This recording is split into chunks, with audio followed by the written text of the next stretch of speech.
Is Random Thoughts again, and today I want to talk about a topic that is often, you can say, controversial, and it's a topic around slavery. And today, when we talk about slavery, there is this assumption, I can say, that slaves have to look a certain way, and often the image of a slave is a black person. And that's I would say an image that is a very recent image. It's not an old image, and also it's a very I could say sinister image, and it's an image that is pushed a lot even in the mainstream, and it's even and one of the ways it's pushed, how do I put this, like it's slavery has been made to seem like the highlight of the existence of a black person.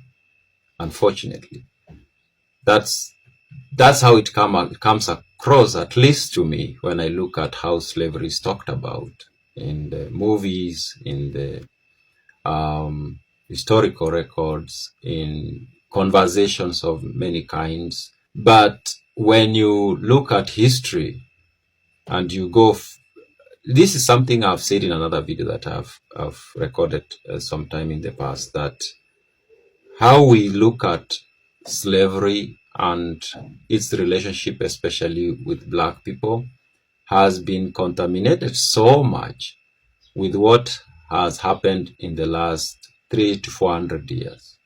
In the last 300 to 400 years, a lot of slavery that has happened has been slavery of capturing black people from Africa in particular and selling them to the Middle East and, of course, to North and South America. And because of that history that has happened relatively not long ago, when slavery is mentioned or a slave is mentioned, to most people, the image that comes to their mind is of a black person. And yeah, black people have been slaves. It's history. We can't run away from that. And they didn't become slaves just the last 300 or 400 years. Black people have been slaves for thousands of years. But here is something we need to have in mind, especially when you look at ancient texts, books from the past, maybe 1,000, 2,000 years old texts. When you look at texts, ancient texts, old texts, then you realize that the image of slavery is not of, or the face of a slave is not actually a black person. A slave is a slave. And I will argue, having read a few ancient texts, that everybody alive today has someone in their past, in their ancestors, who was a slave. I mean everyone, including maybe people in the royal families or the royal families. I can argue with a lot of confidence that everybody alive today, doesn't matter whether you are black, white, brown, whatever you are, you have an ancestor somewhere who was a slave. If you go back maybe 3,000-4,000 years, that's a very long time. Slaves have been taken from different societies over the existence of humans. In fact, the word slave comes from Slav, and these are the groups of people who we know today as Russians, Poles, Belarusians, Ukrainians, that group of people. And it's because at some point in history, most of the slaves in Western Europe came from that region. And yeah, the name kind of began being used to refer to people who are captured to work by force. And I remember reading Herodotus' book, Histories, and then recently I've been reading the diary of one Richard Maynard Sagen, a British officer who came and stayed in Kenya for a while, and he did lead some, I can call them expeditions on behalf of the British government. And at one part, he makes an entry about how slaves were being taken from Kitale, western part of what is Kenya today. Then it wasn't Kenya really, and how those slaves were taken to the coast and of course shipped out.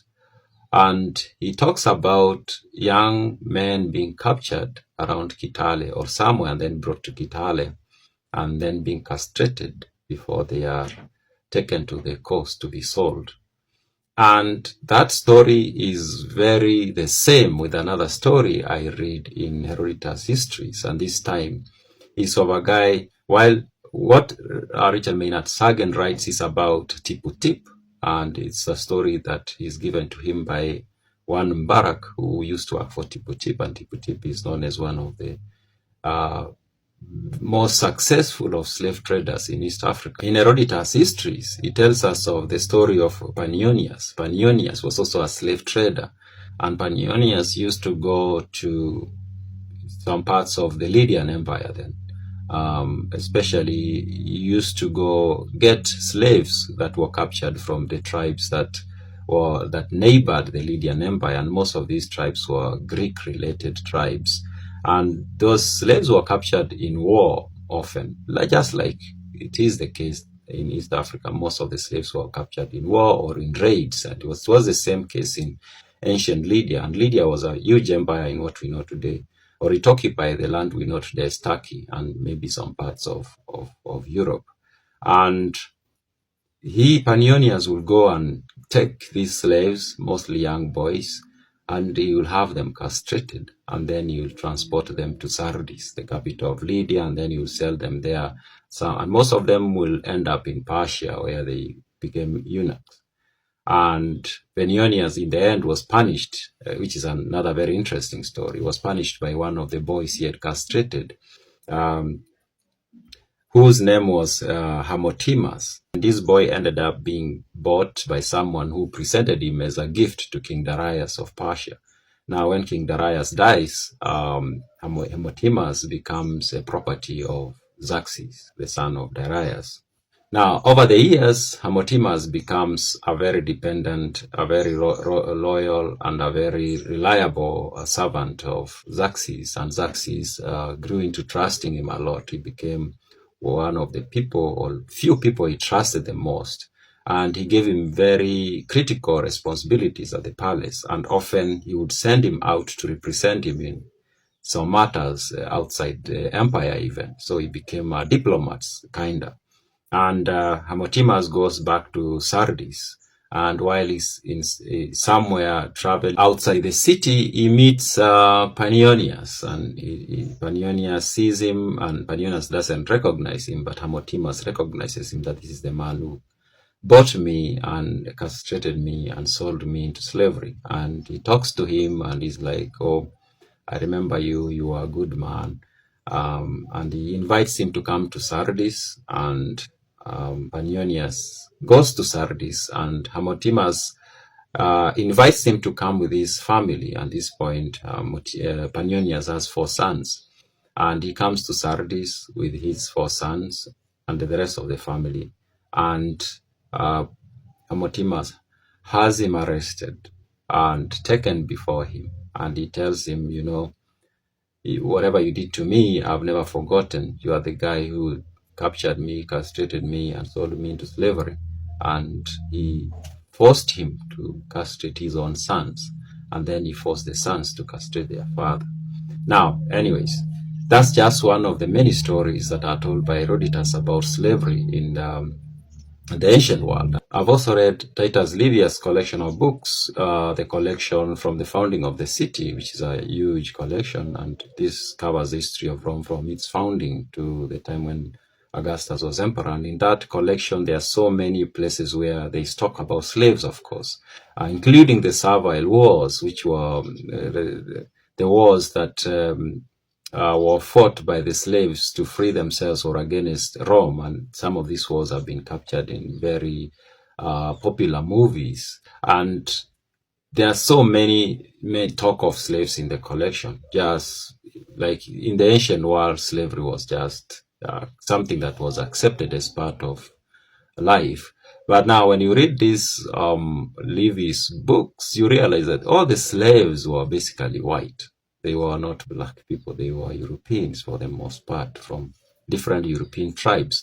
Now, the point I'm trying to make is this image of the slave having a black face is an erroneous image. It's a wrong image, and it's an image that doesn't do justice to the the people who have a black face. Of course, there are people who are going to make the argument that if we deny that that face doesn't exist, then we are denying the suffering that the black people have suffered. Yeah, black people have suffered in so many ways, but so have all the other people. All the other people have suffered at one point or another. And by continuing having that face and accepting it as the standard face of a slave, what are we doing to the psychology of the black person?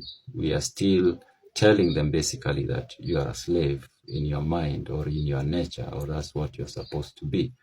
So my point is, that's an image that should be fought. As much as we recognize the pain that many went through, especially in the last 400, maybe 300 years, when the transatlantic slave trade went on and the East African slave trade went on, we should also be aware of the fact that that's not the right image. The right image is of a human being a slave, which is a sad situation. Those are my random thoughts.